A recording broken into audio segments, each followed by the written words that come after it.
This channel does not promote any violent, harmful, or illegal activities. All content provided by this channel is meant for an educational purpose only. কলকাতার পথে অপ্রতুল বাস, নিত্য হয়রানির শিকার নিত্যযাত্রীরা।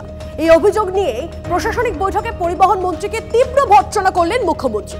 প্রশ্ন তুললেন পরিবহন সচিবের ভূমিকা নিয়ে। সমস্যা আসলে কোথায়? পরিবহন মন্ত্রীকে রাস্তায় নেমে খতিয়ে দেখার নির্দেশ দিয়েছেন মুখ্যমন্ত্রী। ট্রান্সপোর্ট ডিপার্টমেন্ট সাইলেন্ট ডিপার্টমেন্ট হয়ে গেছে। অনেক লোক রাস্তায় দাঁড়িয়ে থাকে, কখনো কি সার্ভে করে দেখেছেন কোথায় কোথায় বেশি লোক দাঁড়িয়ে থাকে অফিস ছুটির পর?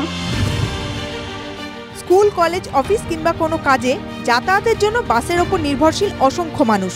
কিন্তু যত চাহিদা সেই অনুযায়ী রাস্তায় সরকারি বা বেসরকারি বাস পাওয়া যায় কি? বেসরকারি বাস চলে আপন খেয়ালে। অফিস টাইমে বাসে বাদুড়ঝোলা ভিড় নিত্য নৈমিত্তিক ঘটনা। ছুটির দিন পর্যাপ্ত বাসও থাকে না রাস্তায়। কারেক্ট টাইমে সঠিক সময় বাস পাওয়া যায় না।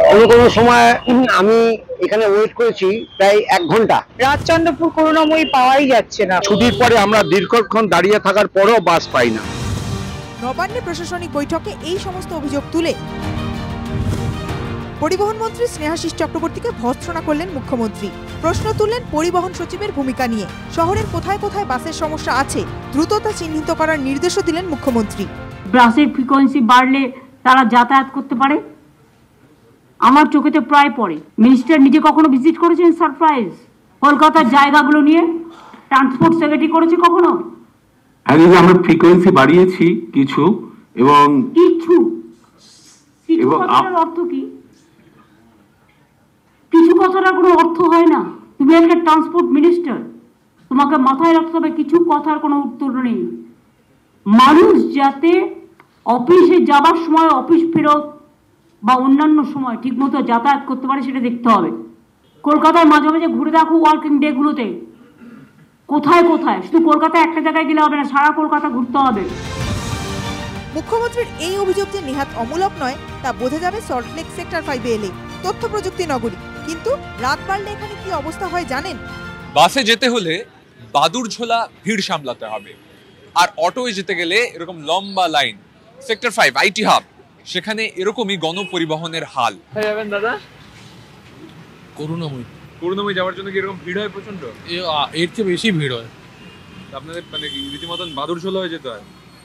হ্যাঁ, উপায় নেই, এইসব তো রেগুলার চলেই আসছে। এটা বেশি অটো হলে সুবিধা হবে। হ্যাঁ, সে তো বটেই, বেশি অটো হলে তো সুবিধা হবেই, কারণ বাসে তো ওঠা যায় না, মানে সবাই উঠতে পারে না, তো বেশি অটো হলে সার্ভিসটা বেটার হবে। একদম বাদুড়ঝোলা ভিড়। হ্যাঁ, বাসে তো অনেক রকম প্রবলেম। এই যে ভিড়টা একটা সমস্যা, আর টাইম, বাসে উঠলে যে কখন পৌঁছবো আমার তো টাইম আমার কন্ট্রোল নেই, যেটা অটোতে আছে। সমস্যাটা আসলে ঠিক কোথায়? বাস মালিক সংগঠনের সঙ্গে কথা বলে তা বোঝার চেষ্টা করেছি আমরা। বাস তো প্রচুর আছে, ফ্রিকোয়েন্সিটা রাতের দিকে হ্যাম্পার হচ্ছে ডিউ টু স্টাফ প্রবলেম। নতুন করে ড্রাইভার তৈরি হচ্ছে না, ড্রাইভার কাজ করতেও কেউ আসছে না, সেই কারণে ড্রাইভার কমে যাওয়ায় একই ড্রাইভারকে হয়তো 7 দিন চালাতে হচ্ছে, রাতের ট্রিপটা যেতে চাইছে না, একটা করে ট্রিপ কাটাল হচ্ছে। 2025 সালের মার্চ মাসের মধ্যেই কলকাতা শহর থেকে 1200-এরও বেশি বাস উধাও হয়ে যেতে পারে। এই আশঙ্কার খবর TV9 বাংলায় আপনাদের সামনে তুলে ধরেছিল। বাস্তবিক এই শহরে প্রয়োজন অনুযায়ী যে বাস অমিল তা একবার ফের স্পষ্ট হয়ে গেল মুখ্যমন্ত্রীর বক্তব্যে। পরিবহন মন্ত্রী কিভাবে এই সমস্যার সমাধান করবেন সেটাই দেখার বিষয়। সায়ন্ত ভট্টাচার্য, সুমন মহাপাত্র ও রঞ্জিত ধরের রিপোর্ট, TV9 বাংলা।